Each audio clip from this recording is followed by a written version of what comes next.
Physical perfection plus 8. That's insane. Be on guard. What's Ekun have right now? He's got exactly that. Okay. Muck has giant strength plus 6. That's 8 strength, 8 dex at 8 con. Wild. That was the wrong thing. I meant to do this. Same key, different character. Alright. I saw there were some injured people. Okay, so we're going down a level again.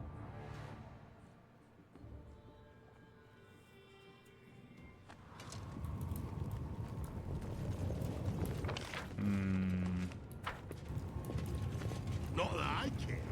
To arms. I was wondering if we had been on this floor yet.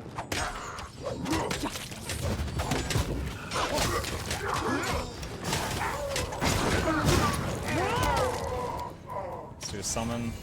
While I live, nowhere to run. Valerie with her 10-foot attack range dagger.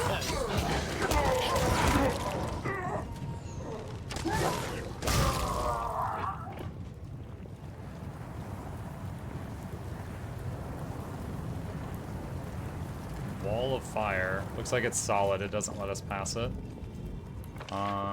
Maybe that's the finale? Which means if so, I can't go that way until I get all the pieces of the apology. Unexpected outcome. Twisted.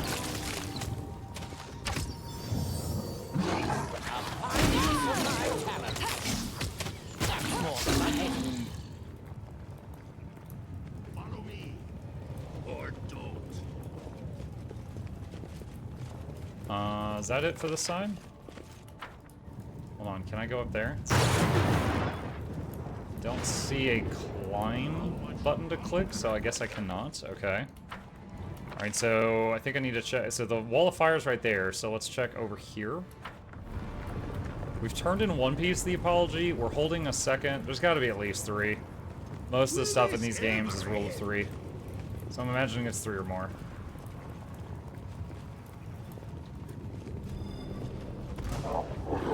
Oh, Jabberwock. This will hurt. That was the thing that messed up the Green Lady. And it's down.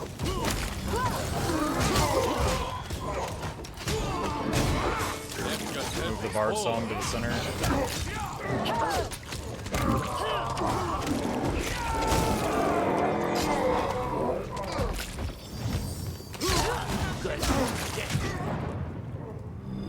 Possibly piece number 3. Yep. Not that I care. Okay.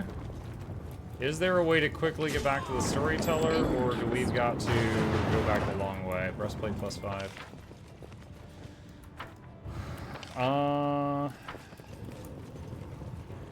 Gazair, Darvin. Looking to see if he possibly followed me up here.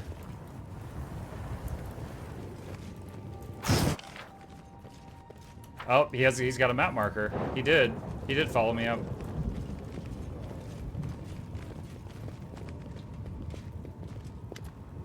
Give the fragment of the cup.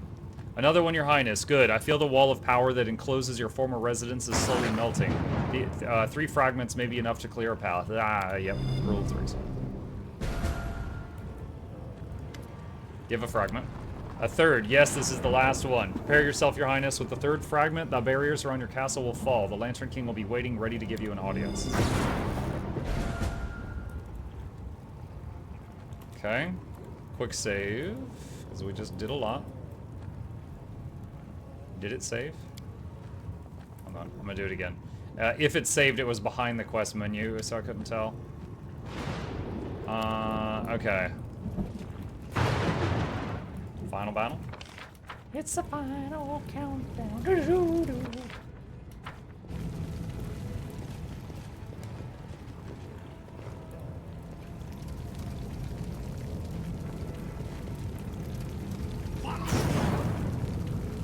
Alright.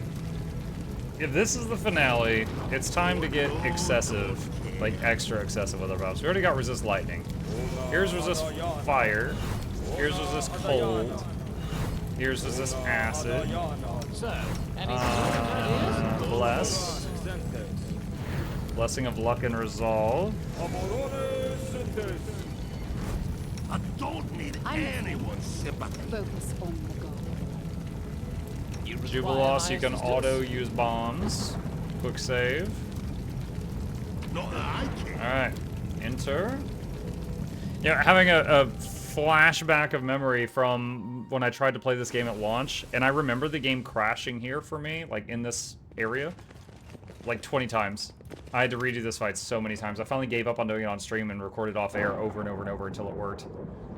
The Lantern King. Your footsteps echo from the ceiling of the ravaged throne room. The sound attracts the attention of old Remus, slouching on the steps of the throne.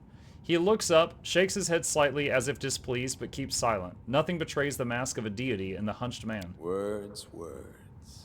How little value we attach to them, and how much they truly mean. But I've grown tired of words and prophecies. I will no longer predict chaos and death. Instead, I will show them to you, myself. Oh yes, the time has come! The time of fate and curses! Alright.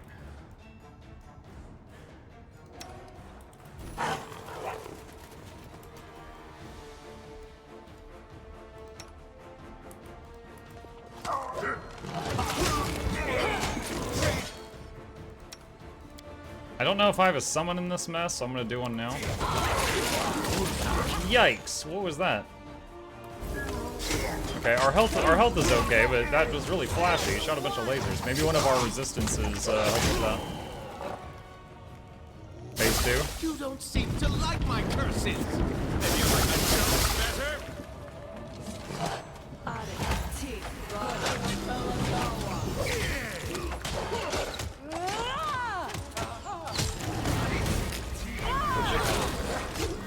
He's making lots of clones.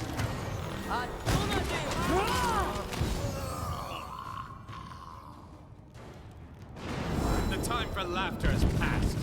It's the hour of hunting and chaos. So now he's the horned guy.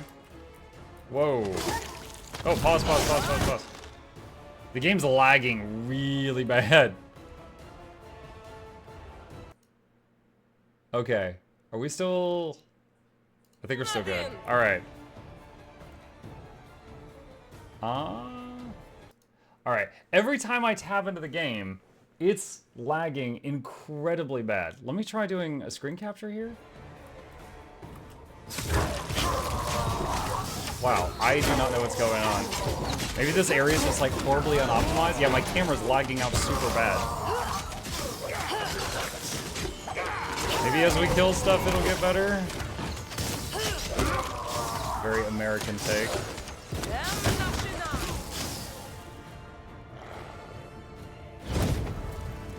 Hello. Enough.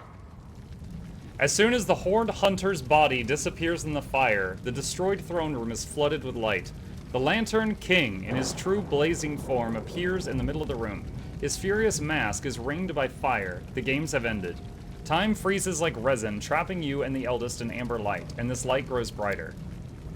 The rays pass through you, pierce you, ruthlessly barring your most intimate secrets, fears, and desires. Something inside of you resonates with the light of the eldest, your curse. It is like the splinter of an arrow that remains in the wound, a slow weapon crawling toward your heart. As soon as the rays touch it, it begins to heat up and then burns with intolerable pain. Time for masks is over. You risk challenging an eldest, and I accept the challenge. You will fight not a mere embodiment, but my true essence. This is my essence.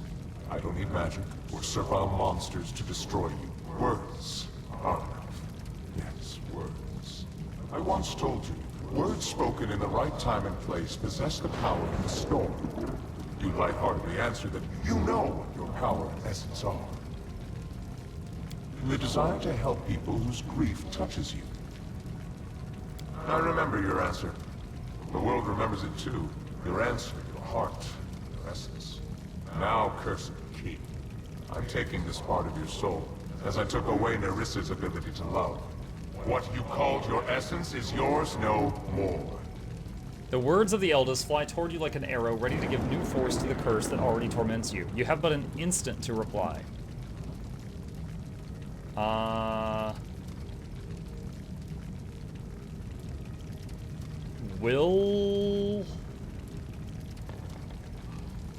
This is 12 out of 20 to succeed. Bluff is bad.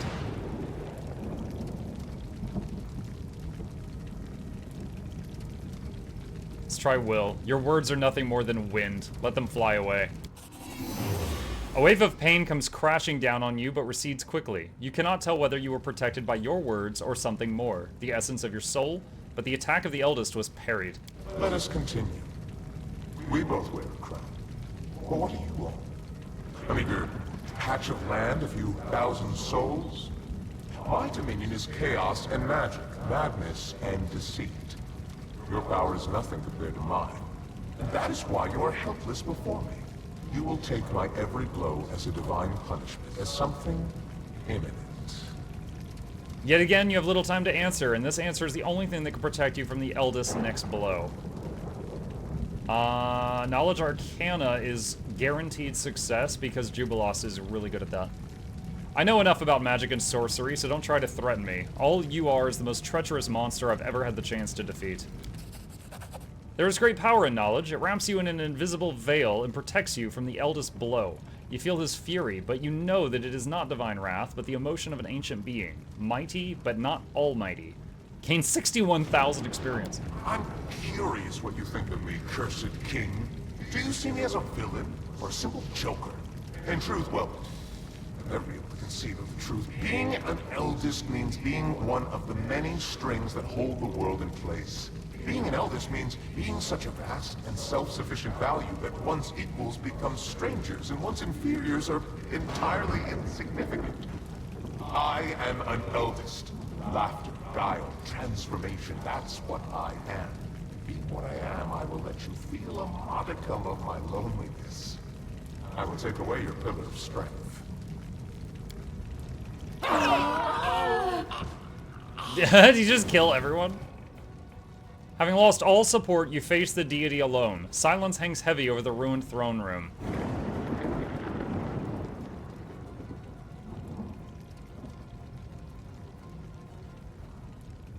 Neutral. I am beyond your power, eldest, yours or anyone else's, but being what I am, I will change what you have done. The blinding light flashes away, frightened like a living creature. The blistering metal of the curse cools. It still hurts, but the pain is no longer unbearable. You stand before the eldest as before a blazing living star, and he looks at you as if he's seeing you for the first time. For a while, the Lantern King remains silent. You can play with words.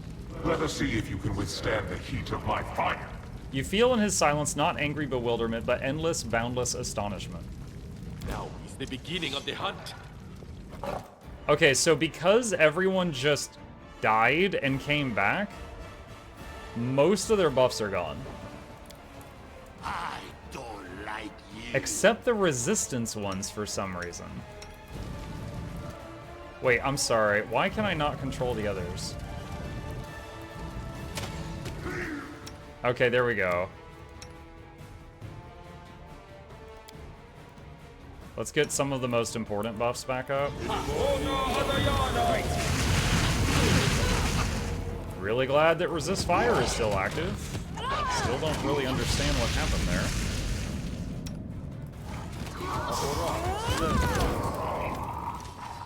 Few have the chance to see a star die. Spots of cold, lifeless darkness cover the fiery form of the Lantern King, growing, devouring, and with a dull moan, settling onto the ground in a cloud of cold, black dust. But a moment later, right where the eldest crown lay burning, another shining image is born. It grows, glowing, turning into a familiar silhouette, wearing a crown. Defeat. What a refreshing feeling. I don't remember sensing it for a dozen millennia.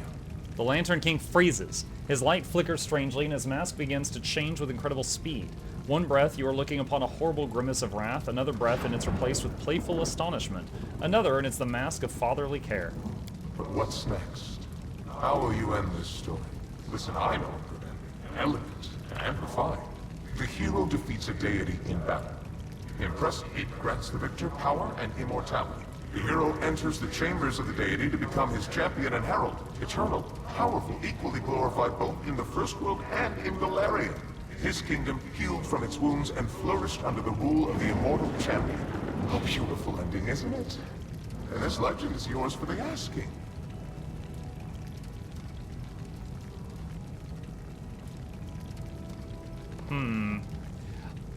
Immortality sounds great. However, we have met many people who have made deals with this guy, and he cheated every single one of them.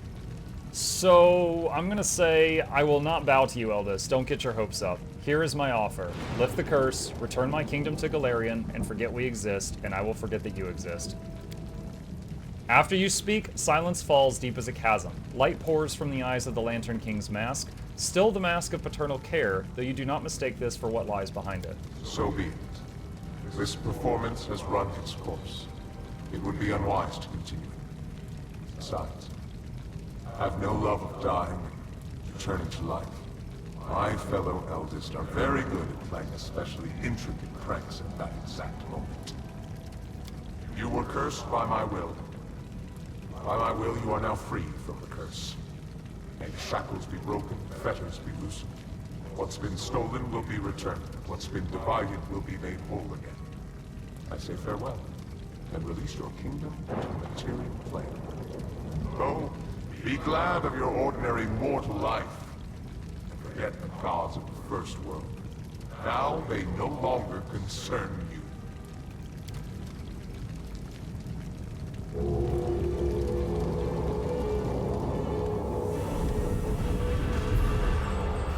Okay, so he's gonna put our town back to normal? Now that the eldest and other spiteful beings wouldn't be bothering us, the king returned to his subjects and celebrated the victory and the end of the kingdom's miseries with great fanfare. Everything gradually returned to normal, including our exciting lives. Not always peaceful, but also not troubled by invasions from another world. And little by little, our heroes and the common folk began to forget the sorrows of the past. Lindsay, please publish a book about the day that we won and have an entire chapter devoted to Amiri abandoning us. I want everyone to know that she's still alive out there and abandoned us when we needed her. And she gets no honor for what happened today. Under the wise leadership of the king, the stolen lands became a true country. There was still much to be done, of course, and some of it will need to be finished by our heroes' descendants. But there are no longer cut purses on every corner, and the peasants aren't afraid some new self-proclaimed chief will show up and strong-arm himself into power. The king's subjects praise his generosity, while citizens of neighboring lands groan from crippling taxes. Citizens of the stolen lands have it pretty good. And yet you rioted! Be told, the treasury isn't always capable of paying the royal bills. And the throne room's adornments are clearly decaying. But sometimes you have to buy the people's love. Literally. The feud between Brevois North and South, which had been smoldering for ages, never sparked the fires of civil war. Through great effort, our king managed to bring both parties to the negotiating table. While Rostland didn't gain its independence, it did receive wide autonomy rights. Our relationships with both House Sertova and the Sword Lords are respectful, but they've become lukewarm. Because of us, neither side got everything they wanted. Casil Aldori settled in our capital, though he left politics to teach dueling. Led by careful, level-headed Dugoth, the Tiger Lord's tribe reunited and started to lick the wounds left by the erratic Armagh. Little by little, they once again became one of the strongest mercenary armies in the region.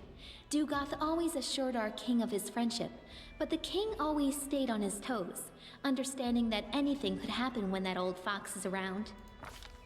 Pitax almost returned to its former state, a joyful city filled with beers of dubious quality and deals of questionable legality. The old trade houses lost the crown. She slips in a few insults. They retrieved the property Iravetti had taken from them. Soon, Pitax became almost like a second capital in the kingdom, a thriving city through which rivers of money from across the region ran. Unfortunately, we get much less of this money than we would like. Governor Liachenza turned out to be helpless against widespread embezzlement. That was the person you chose to watch the city after defeating Iravete. Okay. Self-administration turned the Academy of the Arts into a strange place. The court sycophants were quickly ousted. It turned out they weren't welcome when there wasn't someone like Iravete constantly ordering odes to themselves. In their place came a motley, unpredictable crowd. Eccentrics, fashionable authors of popular prints and cheap novels, charlatans, scribblers with delusions of grandeur, as many as 3 feuding experimental theaters, and even a few truly unappreciated geniuses. The Academy is not only highly esteemed, there's no place like it, even in Absalom. Trolls and kobolds, 2 of the most savage native peoples living in the Gnarl Marches, were completely exterminated in the region. The forest paths became much safer, and the peasants' cattle have stopped going missing. After enduring so many storms and troubles, Varnhold eventually turned into a real city. Daring settlers decided to conquer the vast, wild expanses of Dunsword, and despite all odds, they succeeded. The modest colony that almost vanished at the hands of an ancient lich turned everything around to become a thriving city with lively river trading. You're welcome. Agay, the Spriggan leader, learned a valuable lesson after surviving his meeting with the king and even regaining his tribe's home. Don't try to occupy seemingly empty settlements anymore. Instead, the Spriggans settled across Dunsword's wild borderlands and proclaimed it as their domain. Keeping the peace in a situation like that seems like the stuff of dreams, as evidenced by the occasional lost patrols and stolen cattle. Okay, so I think this was the Spriggans that moved into Varnhold, and we went to Varnhold and thought briefly that they had killed and were the reason that people were missing. But it turned out that it was the Lich was the reason they were missing, and the Spriggans just moved in because they're like, oh, hey, free houses. After the kobolds and mites disappeared, the empty caves beneath the old sycamore quickly became home to all kinds of disgusting critters. Giant centipedes being the most innocent and pleasant of them. Attempts have been made to clear out the caves, but it never takes long for something to take up residence again. In the end, the decision was made to block the entrances and burn the giant tree down, destroying the roots that held up the ceiling of the caves. Okay. Seems excessive. Oleg's trading post continues to thrive, attracting even more travelers. Much to its owner's displeasure, a small town is springing up around it. Despite Oleg's grumbling, he and his wife are well regarded by everyone, and Svetlana was even elected town chief. Jod remained loyal to the king to the end of his days, healing the sick and generously sharing his austere wisdom with anyone who wished to hear it, and some who didn't. Having fulfilled his duty to the ruler, Erastel's priest peacefully departed this world, surrounded by friends and disciples. Having participated in Lamashtu's ritual, Olika gave birth to a strong and healthy baby. Sadly, the child grew into an unruly and violent adolescent. Having maimed a peer at just 10 years of age, the boy escaped to the Gnarl Marches, fleeing the rage of a mob that tore his mother to pieces instead. Bro, what? No one knows what happened to the lad, but legends of Lamashtu's child, who sometimes kills lost travelers and sometimes leads them to safety, are passed on by word of mouth throughout the area. What bad end for Olika. Breinhardt became a loyal ally and trade partner of the kingdom, and Darvin himself had been seen as a frequent guest in the capital. The elegant monarch of the neighboring kingdom has broken many hearts at court. After his visits, many young guards and servants have been seen staring through windows. This was the pirate guy that made his town called Breinhardt. The Fae took a fancy to the kingdom, feeling totally at home here. They often play various pranks, but they never do any serious harm. Falcos and Teresia managed to restore the magic forest. Once freed of the anger of the Scythe Tree, people returned to the abandoned village, and it became a haven of friendship between the Fae and ordinary people, just like old times. That's where, like, everybody there cursed each other, so there was, like, 4 overlapping curses in that area that we took care of. The lizard folk of the Longtail tribe returned to live on the shores of Candlemere, but they couldn't return to their ancient way of life. Living alongside people, the lizard folk adopted their behaviors, habits, and even religion. More and more of the Longtail tribe pray not to the spirits of their ancestors, but to Erastil or Gorum. They even began to forget their original language. I hope someone writes down their songs and legends before they all sink into oblivion. Evindra was glad to see the Lantern King's plans turn to dust. Yeah, I'll bet. She spent some time helping restore the kingdom after the calamity, then returned home to the First World. They say the rebellious spirit of her cousin Nyrissa awoke within her as well. Evindra is said to recount our story to the Fae, encouraging them to question the power and might of the eldest. After the victory, the storyteller abandoned his affairs and began spending a lot of time alone in contemplation. He eventually bid farewell to the king and left his lands. But I suspect the inhabitants of Golarion haven't heard the last of this mysterious traveler, for his own story is hardly finished. Yeah, and he is a major character in the Wrath of the Righteous game, which occurs in a different land, but in the same world a little bit later. We never saw Amiri again. Perhaps she got lost somewhere in the First World. Or maybe she found some other way back. Who knows? I doubt that stubborn barbarian would just vanish without a trace. As for the Six Bears, they returned to the mountains, out to the farthest, wildest backwoods they could find, and lived there ruled by their primal laws. Valerie stayed to serve the king, but not for long. Not showing her scar. She soon laid down her weapon to start her own family. Valerie married a simple farmer and bore him 2 beautiful children. They settled away from the capital, where she was soon forgotten. Harrim became famous, respected by dwarves throughout our kingdom, as well as our neighbors, even as far as the 5 Kings Mountains. He's often been asked to help out or teach others, and he's never denied anyone, despite his grumbling. Some people even listen to his preaching. Lucky for us, there's a lot less howling about the end of the world now, and more wise words of moderation and humility. Not all of his disciples turned to Grotus, but everyone took away something useful from his teachings. Jaethal spent some time at the king's court, but she then left to do whatever it was her new goddess required. She must have become a great inquisitor for Pharasma, as no one would know the ways of the undead and Urgathoa's cultists as well as a former undead cultist would. She was also seen in the company of Salim Godafar. It's unlikely the two became friends, being so different from one another, but it's a known fact that they worked together. Jubilost returned to the life of a traveling explorer, frequently visiting his favorite kingdom. He said so himself. His famous work studying the First World all opened with a dedication to his longtime companion, the king. Another name was also mentioned, 2Z, my guide and inspiration. Admirers would ask Jubilost many times about this mystery lady, but he would only chuckle, hitch his knapsack on his shoulder, and return to storm the vast expanses of the First World once again. So when Jubilost was offered immortality at one point, and he said he wasn't going to take it, the being that offered it said, well, I got to do something with this gift. I already made it. And he said, give it to Zay. So Zay has it now. Despite all the woes that befell the country, our king remains a strong leader.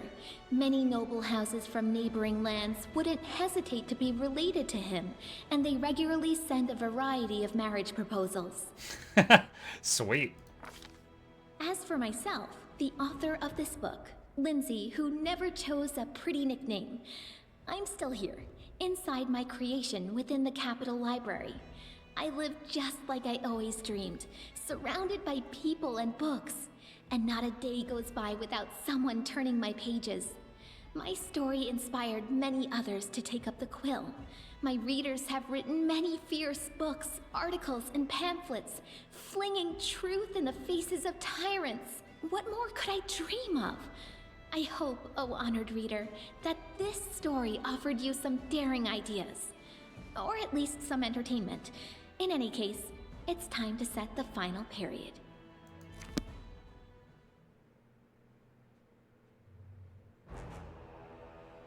Is that it? That's it. Oh, man.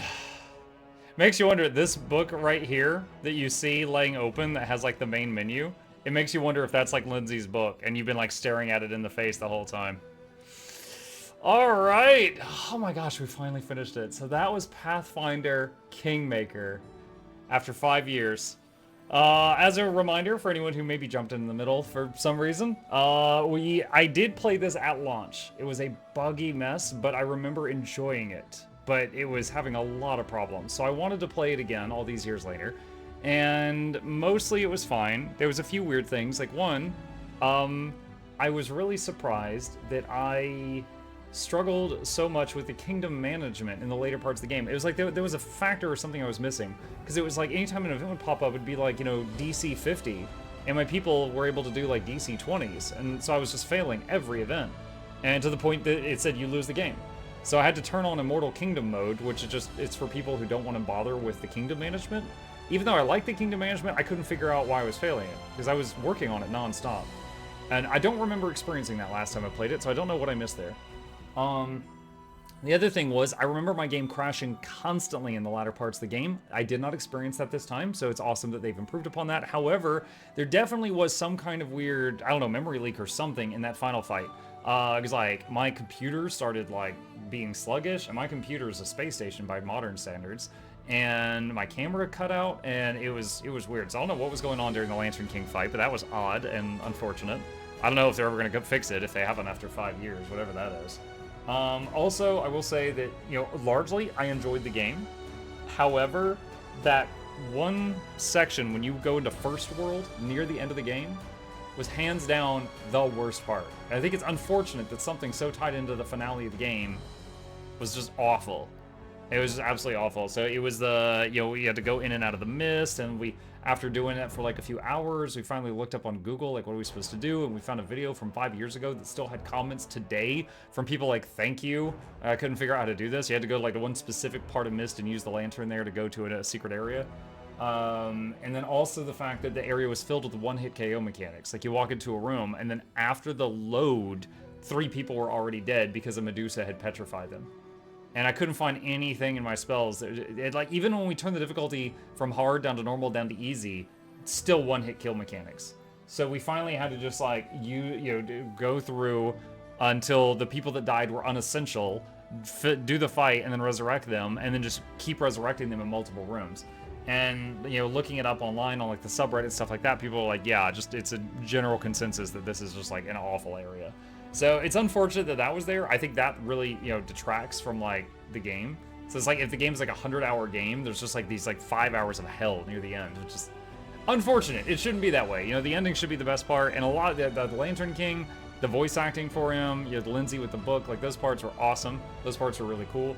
But you know, that part was yeah.